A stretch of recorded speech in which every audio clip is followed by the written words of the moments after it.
Ya.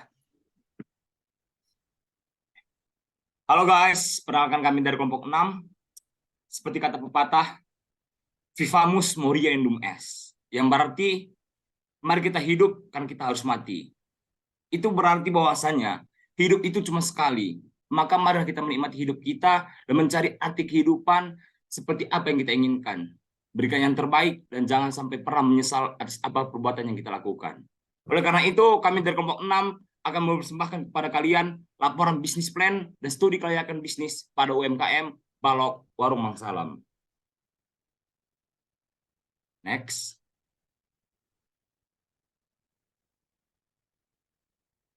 Sejarah perusahaannya.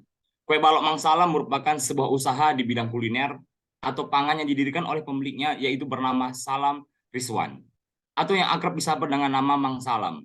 Pada mulanya, kue balok ini hanya berdiri sederhana layaknya warung atau tempat makan yang bisa dikatakan sebagai minim. Kue balok berdiri pertama kali di daerah Jatinangor, kampus Universitas Padjadjaran, sekitar tahun 2015.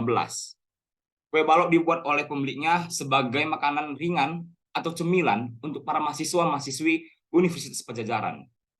Mang Salam sewaktu merintis usaha makanan kue balok ini pun berasal dari kalangan mahasiswa yang bertujuan untuk membangun bisnis kecil untuk kampus Universitas Padjadjaran.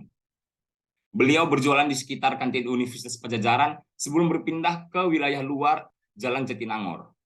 Mang Salam mulanya menggunakan teknik promosi dengan word of mouth, di mana setiap mahasiswa atau mahasiswi yang membeli produk atau makanan kue balok tersebut untuk memberitahu kepada rekan-rekan para mahasiswa lainnya mengenai kualitas dari kue balok tersebut, sehingga setiap mahasiswa yang dapat mempromosikan akan diberikan kue balok secara gratis.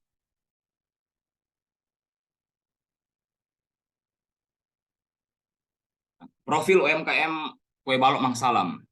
Nama UMKM-nya ialah kue balok Mang Salam, pemiliknya ialah beliau yang bernama Salam Rizwan. Tanggal berdirinya itu 2015 dengan nomor telepon 0812 1424 6895 cabang Telkom. Itu ada di alamat Jalan Telekomunikasi nomor 426 Buah Batu, Bandung. Jika teman-teman masih penasaran, teman-teman bisa melihat sosial medianya di Instagram, tinggal klik @kuebalok Mang Salam.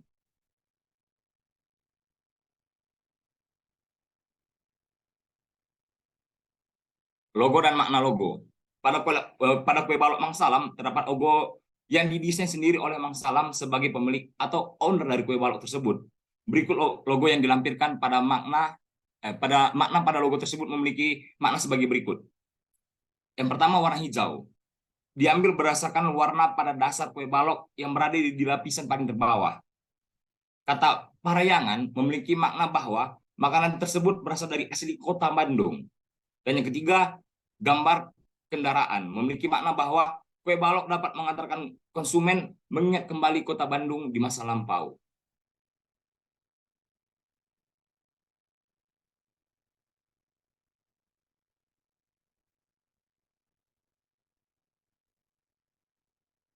Lalu inilah struktur organisasi pada kue balok Mang Salam. Yang pertama itu ada pemilik atau ownernya, lalu di bawah ada manajer yang akan membantu owner, lalu di bawah manajer ada 3 divisi yang berjumlah 3, yaitu divisi marketing, divisi keuangan, dan juga divisi SDM.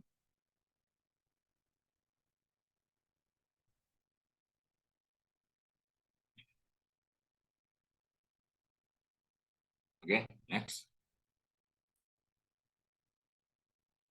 Jenis produk perusahaan. Kue balok Mang Salam menaruhkan beragam produk yang dipasarkan atau dijual oleh kue balok tersebut. Tentu saja, kue balok merupakan produk utama dari perusahaan ini, namun tidak menutup kemungkinan bahwa perusahaan perlu mengembangkan produk lain sebagai pelengkap dari kue balok. Kue balok Mang Salam menawarkan produk kue balok dengan 13 varian rasa yang terdiri atas rasa polos, keju, coklat, kacang coklat, kismis, strawberry, blueberry, taro, oreo, green tea, Ovaltine, tiramisu, cappuccino, hazelnut, dan memiliki 2 bentuk kue balok, yaitu kue balok matang dan juga kue balok lumer atau setengah matang. Selain itu, kue balok Mang Salam juga menawarkan produk lain, yaitu minuman tradisional dan minuman modern.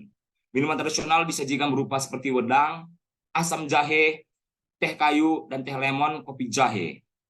Perusahaan menjual produk minuman modern yaitu seperti kopi, ice green tea, dan taro, lemon tea, blackcurrant, dan air mineral.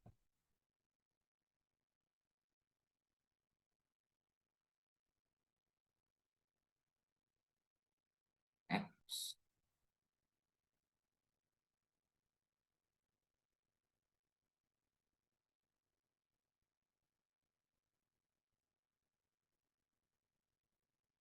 Oke. Analisa pasar. Market analis atau analisa pasar adalah proses mengidentifikasi dan menilai pasar secara objektif dan kualitatif untuk memastikan kesesuaiannya dengan industri Anda. Hal tersebut bias dilakukan guna mengevaluasi perkembangan pasar saat ini ataupun melihat pasar baru. Market analisis menjadi penting terutama bagi pada bisnis planning, rencana pemasaran produk, promosi hingga perluasan bisnis. Dalam persaingannya dengan kompetitor, perusahaan akan melakukan analisis SWOT, kekuatan, kelemahan, peluang untuk pertumbuhan, dan model bisnisnya guna menetapkan brand positioning dan pengambilan keputusan untuk memasuki pasar.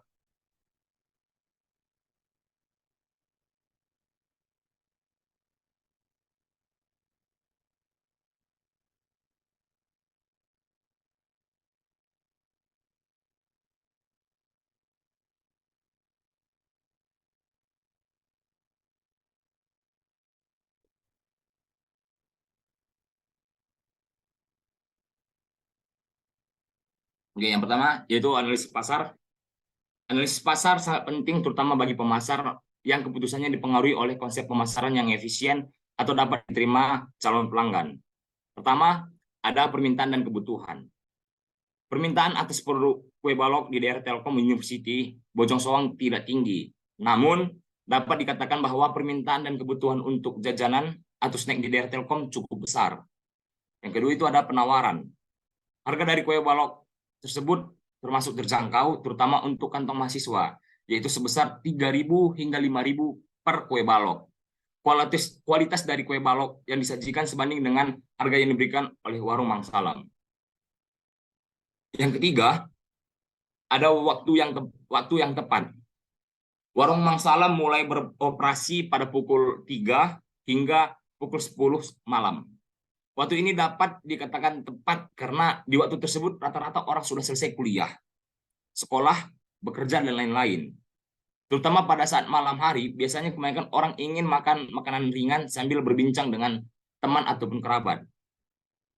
Yang keempat, pekerjaan konsumen. Harga kue balok yang terjangkau tidak menjadi masalah untuk jenis pekerjaan konsumen. Dengan harga 3 hingga 5.000 rupiah per kue balok, semua konsumen dapat membeli produk tanpa perlu khawatir. Lalu yang kelima, ada perkembangan pasar. Sebenarnya tren untuk kue balok sudah lewat di beberapa tahun yang lalu. Namun, karena kue balok sendiri sudah menjadi jajanan sehari-hari yang diterima oleh masyarakat, tren tidak menjadi masalah untuk penjualan kue balok. Untuk kue balok sendiri sangat jarang di daerah Telkom University, sehingga perkiraan potensi kerugiannya sangatlah rendah.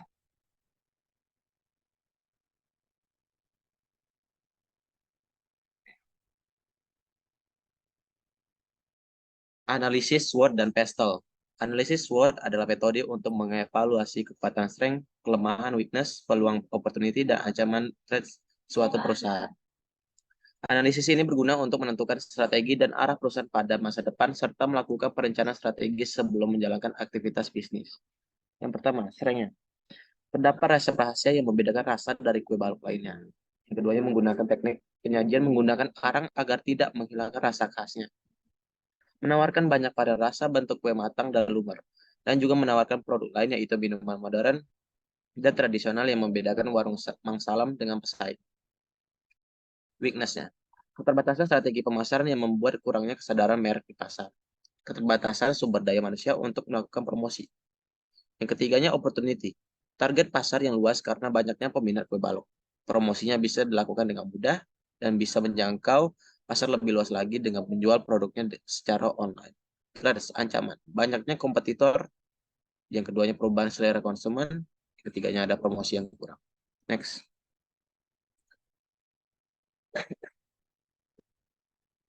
Nah, ini adalah analisis PESTEL.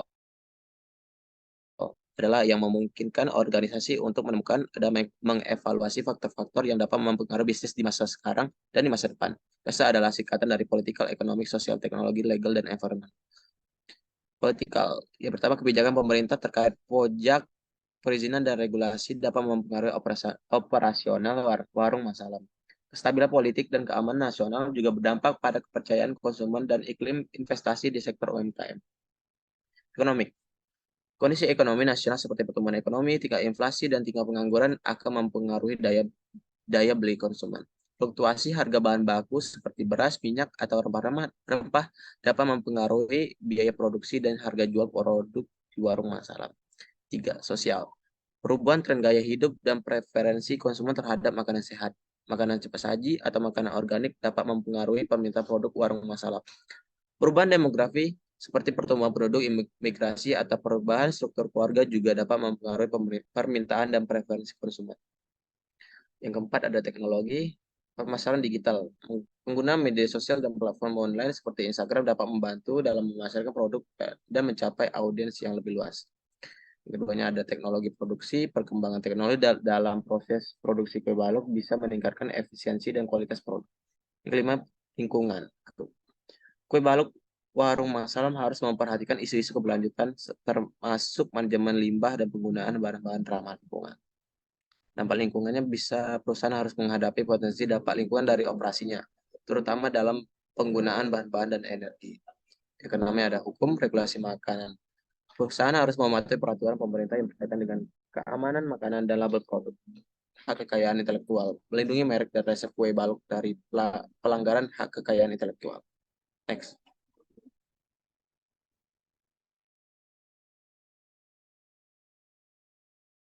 Nah, analisis pesaing.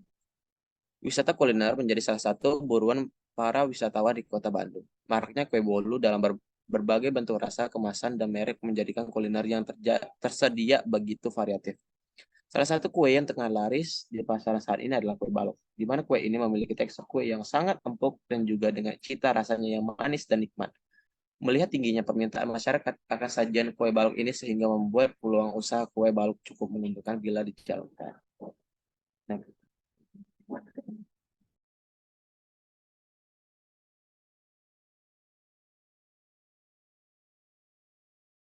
Nah, ada analisis pesaing. Salah satu cara untuk dapat bertahan dalam persaingan bisnis adalah dengan melakukan analisis pesaing. Untuk menganalisis pesaing dari bisnis kue balok dapat dilihat dengan yang pertama ada mengidentifikasi pesaing. Dengan mengidentifikasi pesaing, kita dapat membandingkan bisnis sendiri dengan pebisnis lainnya untuk mengetahui kekuatan dan kelemahan dari bisnis yang akan dijalankan. Untuk contoh kasus bisnis kue balok mengidentifikasi pesaing dapat dilakukan dengan melihat model persaingan yang terjadi di kalangan pebisnis. Biasanya pebisnis melakukan persaingan yakni dari segi persaingan harga, kualitas produk, dan pelayanan terhadap pelanggan. Yang keduanya adalah pelayanan terhadap pelanggan. Pelayanan yang diberikan pebisnis terhadap pelanggan juga mempengaruhi daya saing dari suatu produk. Kue balok yang dijajahkan dari kue balok Mang Salam yang melayani pelanggan dengan baik tentunya akan meninggalkan kesan tersendiri sehingga pelanggan tertarik untuk membeli kembali. Selain pelayanan, fasilitas yang disediakan di kue balok Mang Salam menyajikan lingkungan yang nyaman bagi konsumen. Yang ketiga ada daya tawar konsumen. Menurut Meftahudin 2018, daya tawar konsumen juga mempengaruhi pebisnis dalam persaingan produk.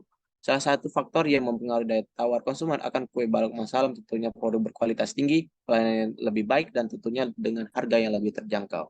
Nomor 4-nya ada daya tawar pemasok. Menurut Meftahudin 2018, kekuatan daya tawar pemasok merupakan salah satu kekuatan yang dapat menaikkan harga, menurunkan kualitas, atau mengurangi kualitas dari suatu produk yang akan dihasilkan. Kue balok Mang Salam memilih pemasok yang dapat menyediakan bahan yang berkualitas dengan harga yang lebih terjangkau, dapat membantu meningkatkan kualitas serta kuantitas dari produk yang dihasilkan dalam hal ini, yaitu kue balok.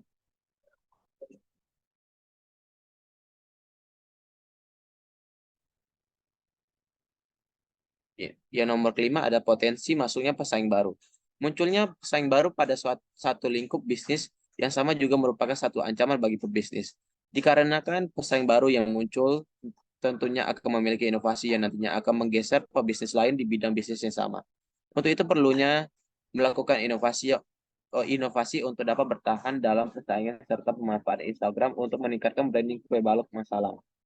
Di mana dengan menjadikannya sebagai galeri portofolio mereka yang berisikan foto dan video tentang kue balok masalah dapat membangun sebuah merek menjadi lebih dikenal luas, memiliki keunggulan sendiri dan kekhasan sebagai pembeda di antara produk yang serupa. Nomor enamnya ada persaingan yang sejenis. Persaingan antara usaha dapat dilihat dari segi kualitas barang yang diproduksi, kuantitas, kinerja, usaha pemasaran akan barang dan sebagainya.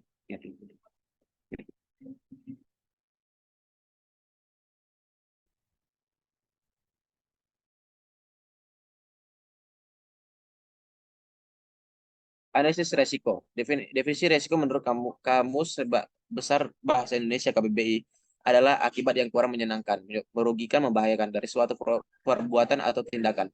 Menurut Arthur J. Keon, risiko adalah prospek suatu hasil yang tidak disukai operasional sebagai deviasi standar. Definisi risiko menurut Hanafi, risiko merupakan besarnya penyimpangan antara tingkat pengembalian yang diharapkan, expected return atau IR, dengan tingkat pengembalian actual return.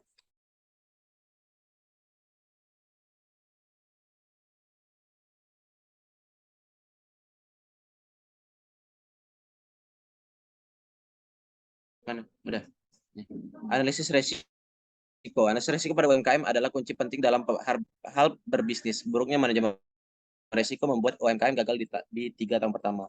Terkhusus dengan masalah modal dalam berbisnis. Risiko yang terjadi pada UMKM kue balok warung masalah bisa terjadi yaitu sebagai berikut. Yang pertama ada risiko pandemi. Dengan adanya pandemi COVID yang lalu, warung masalah sempat menutup sementara seluruh cabang usaha yang berada di seluruh kota Bandung. Yang keduanya risiko persaingan usaha dalam era pasar terbuka sekarang ini. Persaingan dalam sektor makanan atau UMKM akan semakin ketat dengan banyaknya produsen lokal maupun internasional yang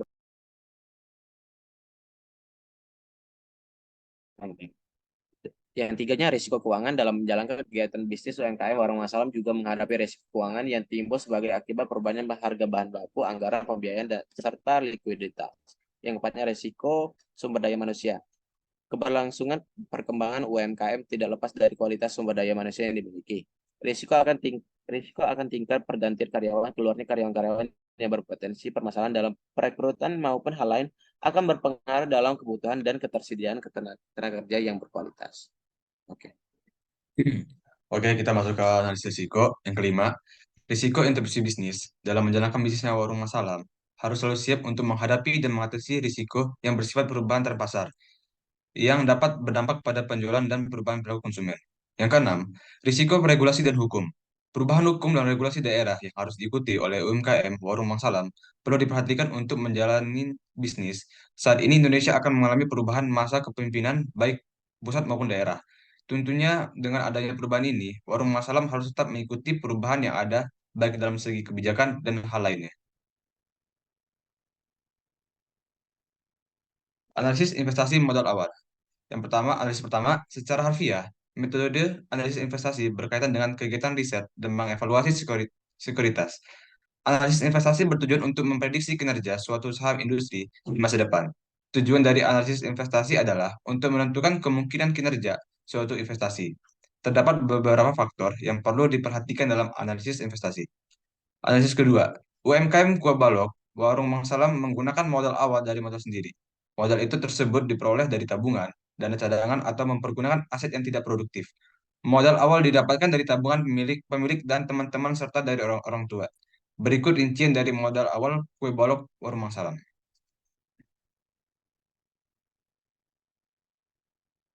Oke, di sini terdapat tabel modal awalnya dengan keterangan biaya sewa tempat per bulan dengan biaya Rp1.500.000. Yang kedua, biaya bahan baku dengan biaya Rp500.000. Yang ketiga, biaya alat atau peralatan dengan biaya Rp500.000. Yang keempat, total biaya gaji karyawan dengan biaya Rp3 juta. Dan izin usaha Rp1 juta dengan jumlah biaya Rp6.500.000.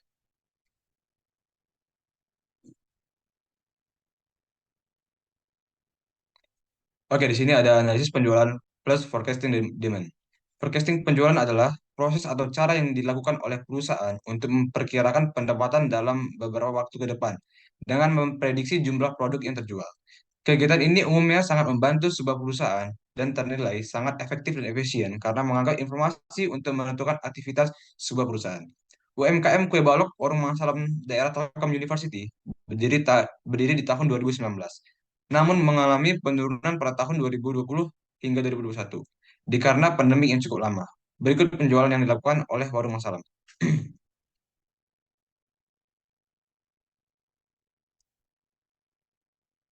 Oke, ini periode penjualan dari tahun 2019 sampai 2022 dengan volume 2019 12.000, 2020 dengan volume 10.000, pada periode 2021 6.500 volume, tahun 2022 14.000. Oke, berdasarkan angka volume penjualan yang didapatkan pada 4 tahun sebelumnya, maka jika dihitung forecasting permintaan untuk mencapai volume penjualan sesuai dengan produktivitas perusahaan itu sebagai berikut. Next. Maka forecasting demand yang sebagai berikut. Y sama dengan A tambah BX. A sama dengan jumlah penjualan per jumlah keseluruhan angka sama dengan 42.500 per 4 dengan total 10.625. B jumlah XY per jumlah X2 sama dengan 2.500 per 20 dengan total 125. Y sama dengan A plus BX sama dengan 10.625 tambah 125X. Pada tahun 2003 sama dengan 10.625 tambah 125 dalam kurung 5 sama dengan 10.625 tambah 625 dengan total 11.250 pieces per tahun.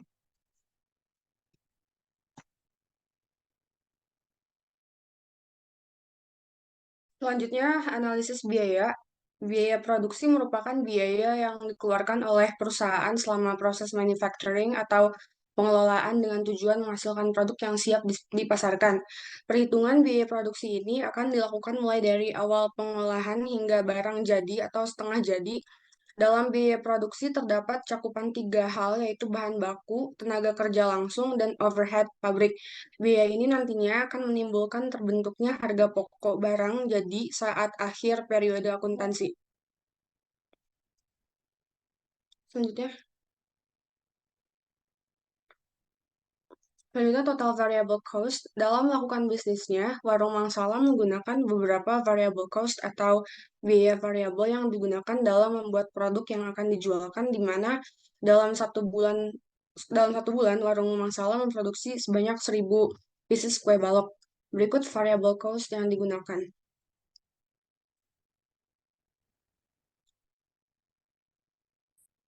Di sini bisa dilihat total variable cost-nya. Selanjutnya,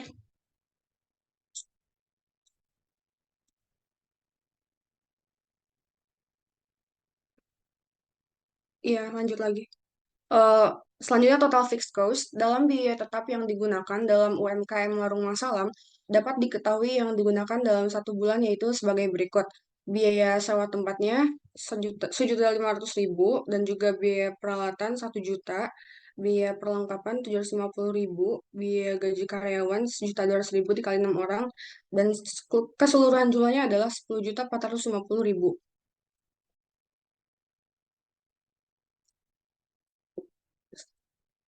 Total cost, jenis pengeluaran produksi terakhir adalah biaya total yang diperoleh dari penggabungan variabel dan fixed cost. Biaya total ini akan menjadi informasi mengenai jumlah total pengeluaran yang terjadi selama proses produksi. Berdasarkan perhitungan pada variable cost dan fixed cost, maka dapat diketahui bahwa biaya keseluruhan yang digunakan oleh UMKM Warung Masalam yaitu sebagai berikut.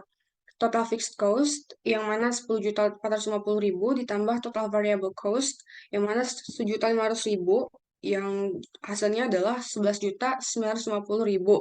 Jadi total cost yang digunakan oleh Warung Mangsalam yaitu sebanyak 11.950.000 per bulan.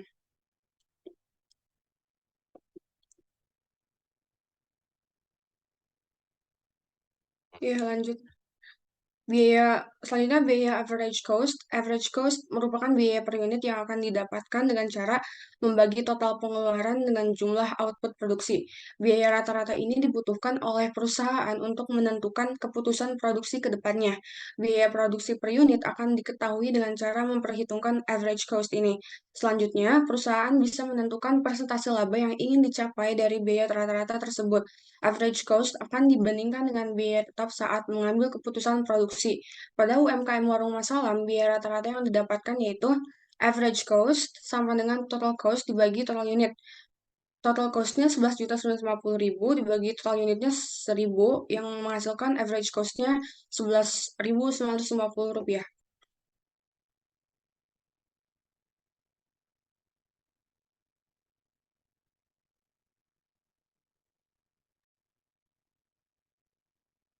Oke, selanjutnya ada biaya marginal. Untuk biaya marginal bisa disebut juga sebagai pengeluaran tambahan yang akan digunakan oleh perusahaan untuk meningkatkan produksi. Perusahaan bisa mengetahui jumlah output maksimal yang bisa didapatkan selama proses produksi dengan menambahkan biaya marginal. Pada UMKM Warung Bang Salam, jika melakukan produksi normal dengan jumlah unit sebanyak 1.000 dengan biaya produksi sebanyak 11.950.000 pada bulan pertama. Namun bulan kedua mengalami kenaikan dikarenakan meningkatnya volume penjualan sehingga biaya total berubah menjadi 13 juta dengan jumlah unit yang ditambahkan menjadi 1.500 unit. Sehingga biaya marginal pada warung Mang Salam yaitu sebagai berikut. Untuk marginal cost sama dengan total cost, yaitu 13 juta dikurang 11.950.000 dibagi jumlah perubahan kuantitati, yaitu 1.500 dikurang 1.000. Sehingga maka didapatkan biaya marginal pada UMKM Warung Mang Salam, yaitu sebesar 2.100.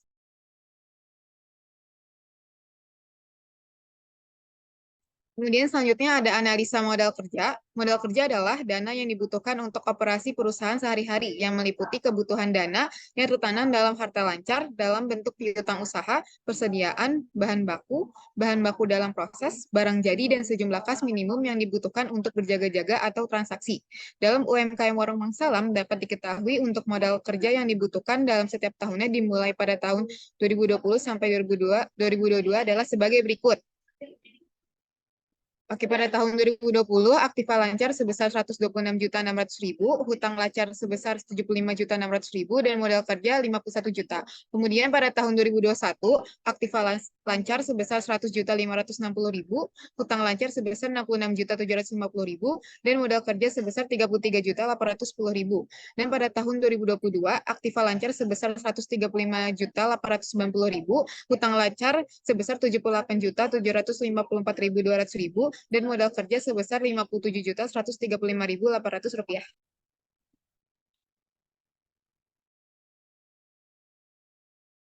Analisa modal kerja. Berdasarkan modal kerja yang didapatkan bahwa diketahui pada tahun 2020 UMKM Warung Mang Salam memiliki modal kerja sebesar 51 juta dalam setahun. Namun pada tahun 2021 mengalami penurunan cukup signifikan. Hal tersebut dikarenakan adanya peningkatan pandemi COVID-19 yang membuat konsumen mulai kehilangan minat beli pada produk yang diproduksi oleh UMKM dengan modal kerja yang didapatkan sebesar Rp33.810.000. Pada tahun 2022, Warung Mang Salam mulai bangkit dan membangun kembali usaha setelah diterpa oleh pandemi COVID-19. Hal itu dapat dilihat pada modal kerja mengalami kenaikan sebesar Rp57.135.800.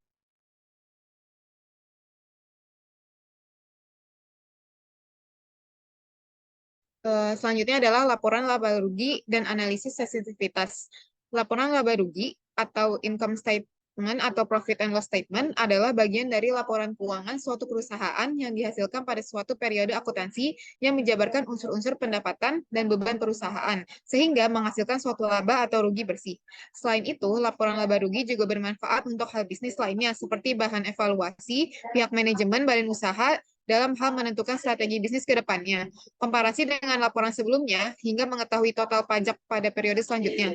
Hal tersebut juga dialami oleh UMKM Warung Mang Salam di mana terdapat sebuah laporan laba rugi pada bulan Oktober 2023 sebagai berikut.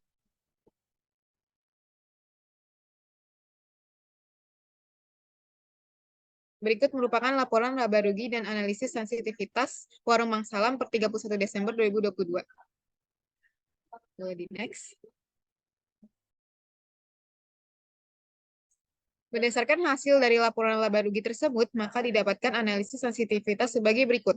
Dalam analisis sensitivitas laporan laba rugi kue balok warung Mangsalam, fokus pada total pendapatan sebesar 129.750.000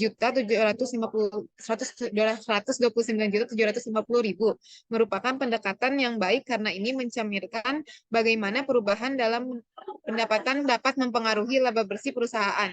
Mari kita lihat beberapa contoh skenario dan bagaimana perubahan pendapatan akan mempengaruhi laba bersih.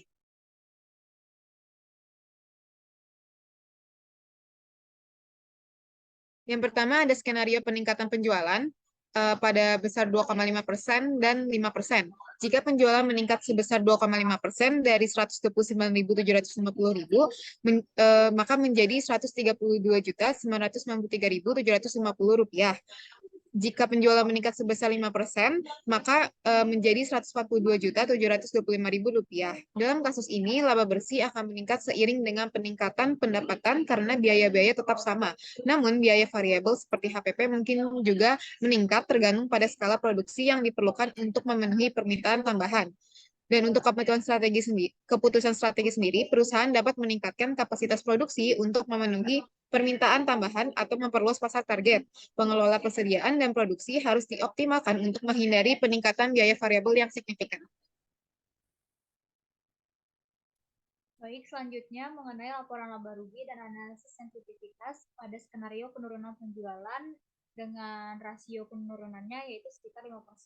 Jika penjualan turun sebesar 5% dari 129.750.000 rupiah menjadi 123.262.500 rupiah, laba bersih akan mengalami penurunan. Dalam situasi ini, perusahaan akan mungkin mengurangi biaya produksi atau biaya operasional untuk memitigasi penurunan laba akibat penurunan pendapatan. Keputusan strategisnya yaitu perusahaan harus segera mengidentifikasi penyebab penurunan penjualan dan mengambil tindakan korektif. Salah satu langkah yang bisa diambil adalah mengadakan promosi atau penawaran khusus untuk menarik pelanggan kembali. Seiring itu, evaluasi biaya produksi dan operasional harus dilakukan untuk mengurangi beban finansial. Selanjutnya yaitu laporan arus kas dan analisis sensitivitas. Pada dasarnya, pengertian laporan arus kas adalah salah satu pencatatan perusahaan yang berisi data-data keuangan terkait perhitungan pengeluaran dan pemasukan dari seluruh kegiatan operasional. Umumnya, cara kerja pembuatan laporan arus kas yang dibuat setiap periode yang berisi informasi mengenai pembayaran utang, price, pendapatan, tunai, biaya, beban, dan lain sebagainya. Dalam UMKM Warung Mangsalam terdapat laporan laba rugi sebagai berikut. Untuk laporan arus kas pada Warung Mangsalam per 31 Desember 2022 dapat diketahui untuk total arus kas yang masuk itu sebesar Rp257.350.000. Kemudian untuk total arus kas yang keluar itu sebesar Rp189.850.000 dengan total kas keseluruhan yaitu pengurangan dari arus kas yang masuk dikurangi oleh arus kas yang keluar sebesar Rp67.500.000. Kemudian ada laporan neraca dan analisis sensitivitas. Neraca keuangan adalah bagian dari laporan finansial dalam akuntansi yang mencatat informasi terkait aset, kewajiban pembayaran pada pihak terkait dalam operasional perusahaan dan modal pada waktu tertentu. Istilah dari laporan neraca adalah ringkasan bisnis pada satu periode tertentu. Dalam UMKM Warung Mangsalam, terdapat laporan neraca yang dapat digunakan untuk mengetahui posisi keuangan seluruh usaha yang mereka jalani. Berikut laporan neraca yang dimiliki oleh usaha tersebut. Laporan neraca pada per 31 Desember 2022, di sini kita dapat ketahui total aktiva lancar pada Warung Mangsalam itu sebesar Rp105.350.000, lalu total aktiva tetap yaitu Rp18.250.000, dengan total keseluruhan aktiva yang kita dapatkan yaitu Rp123.600.000. Lalu ada pasifa atau kewajiban, di mana total utang yang didapatkan yaitu sebesar Rp65 juta, lalu ditambahkan dengan total modal yang datang dari modal sendiri sebesar Rp58.600.000 dengan total pasifa Rp123.600.000. Dapat diketahui bahwa total aktiva dan pasifa di sini sama-sama balance.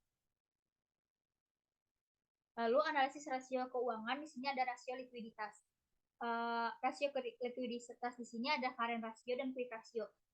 Untuk current ratio itu menggunakan rumus aktiva lancar dibagi dengan hutang lancar dengan perhitungannya yaitu Rp105.350.000 dibagi dengan 65 juta didapatkan hasil yaitu 1,623 kali.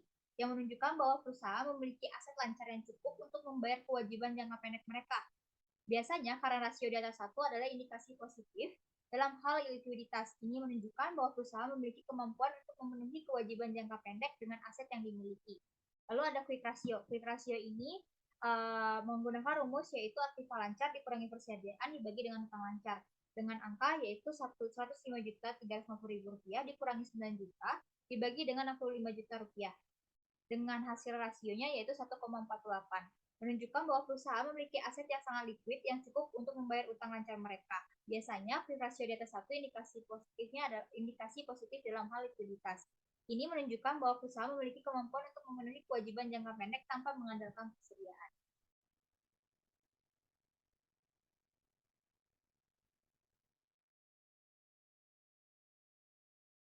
Baik, selanjutnya ada kas rasio. Kas rasio ini dengan rumus kas tambah efek dibagi hutang lancar. 67.500.000 dibagi 65 juta. Hasilnya 1,038. Nah, kas rasio ini menunjukkan kalau perusahaan memiliki lebih banyak kas daripada jumlah utang lancar mereka, yang menunjukkan bahwa perusahaan memiliki likuiditas yang cukup untuk memenuhi kewajiban jangka pendek mereka. Next.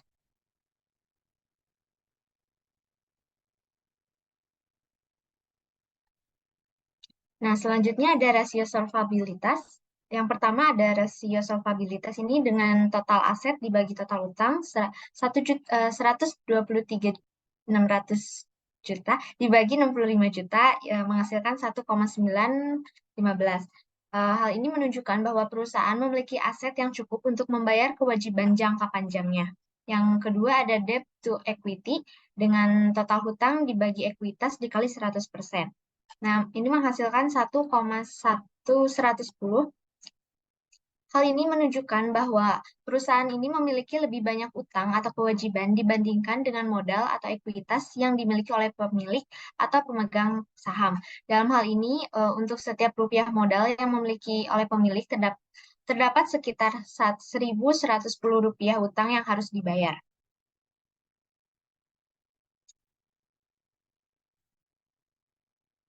Yang ketiga ada rasio profitabilitas. Yang pertama yaitu ada margin laba kotor. Dengan cara laba kotor dibagi penjualan kali 100%. Nah, ini menghasilkan 77%. Berdasarkan hasil perhitungan tersebut, rasio ini menunjukkan bahwa dari setiap 1.000 penjualan produk, perusahaan diperoleh 77 rupiah sebelum dikurangi dengan berbagai bahan operasional. Yang kedua, ada profit margin.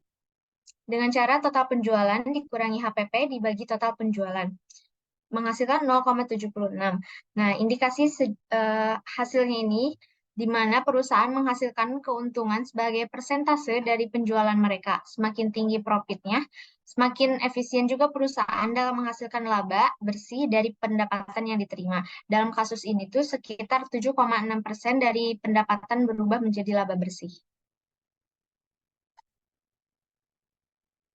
Yang ketiga ada net profit margin. Dengan cara laba bersih sebelum pajak dibagi penjualan bersih menghasilkan 0,32.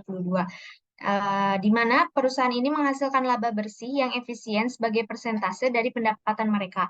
Dan hal ini tidak memperhitungkan pajak karena ada data yang diberikan tidak menyertakan pajak juga. Lalu semakin tinggi net profit margin, semakin besar juga efisien perusahaan dalam menghasilkan laba bersih dari pendapatan yang diterima.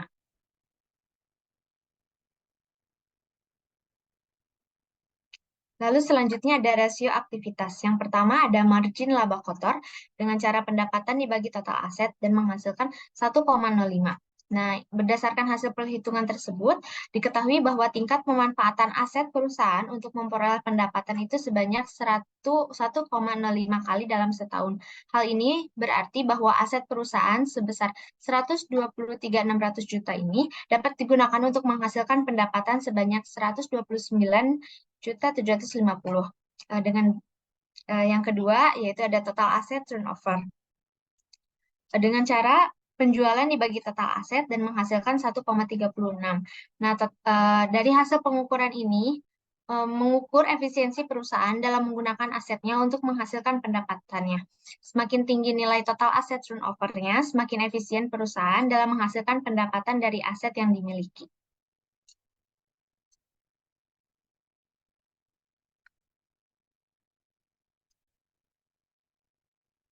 Lalu selanjutnya ada analisis investasi. Dalam UMKM Kue Balok Warung Mangsalam, meski yang digunakan dalam usaha tersebut adalah modal sendiri tanpa adanya investasi dari luar, namun melihat dari laporan keuangan dan analisis yang telah dilakukan, Warung Mangsalam ini dapat menambah investasi atau menggunakan investasi dalam proses produksi dan jalan usahanya.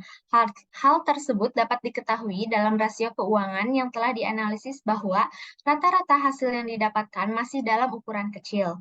Warung Mangsalam ini dapat menarik investor dari luar agar usaha tersebut dapat berkembang jauh lebih luas. Hal tersebut akan menjadi penilaian untuk menyatakan layak atau tidaknya suatu bisnis itu dapat berjalan.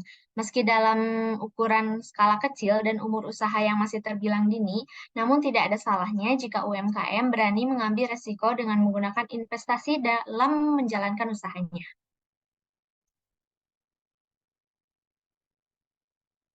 Lady next.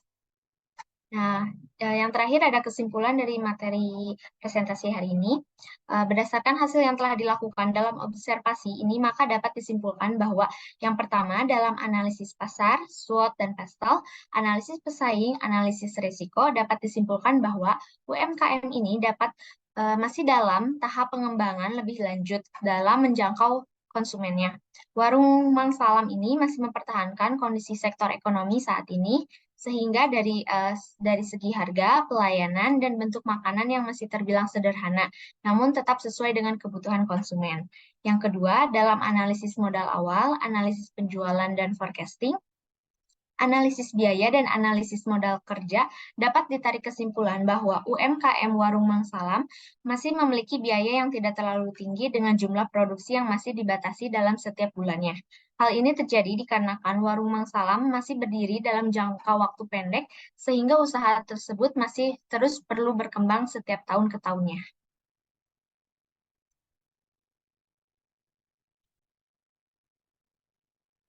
Lalu yang ketiga, dalam analisis laporan keuangan yang diberikan oleh Warung Mangsalam ini dapat diketahui bahwa usaha tersebut masih menggunakan modal sendiri tanpa adanya bantuan suntikan dana dari investor luar. Dalam rasio keuangan yang dilakukan, posisi keuangan usaha masih dalam posisi lemah dan butuh banyak suntikan dana agar UMKM tersebut dapat berkembang jauh lebih baik. Dan yang terakhir yaitu, oleh karena itu, berdasarkan kesimpulan dan analisis yang telah dilakukan UMKM Warung Mangsalam, masih butuh dikembangkan kelayakan bisnisnya dikarenakan dana yang dibutuhkan masih terlalu sedikit. Namun konsumen mengalami peningkatan setiap tahunnya. Warung Mangsalam ini dapat bertahan dikarenakan mempertahankan jumlah produksi dengan biaya operasional yang dikeluarkan. Berikut presentasi dari kami. Kami berharap apa yang bisa kami berikan bisa menambah wawasan teman-teman sekalian. Hidup kesepian tanpa kekasih, sekian dari kelompok 6. Terima kasih.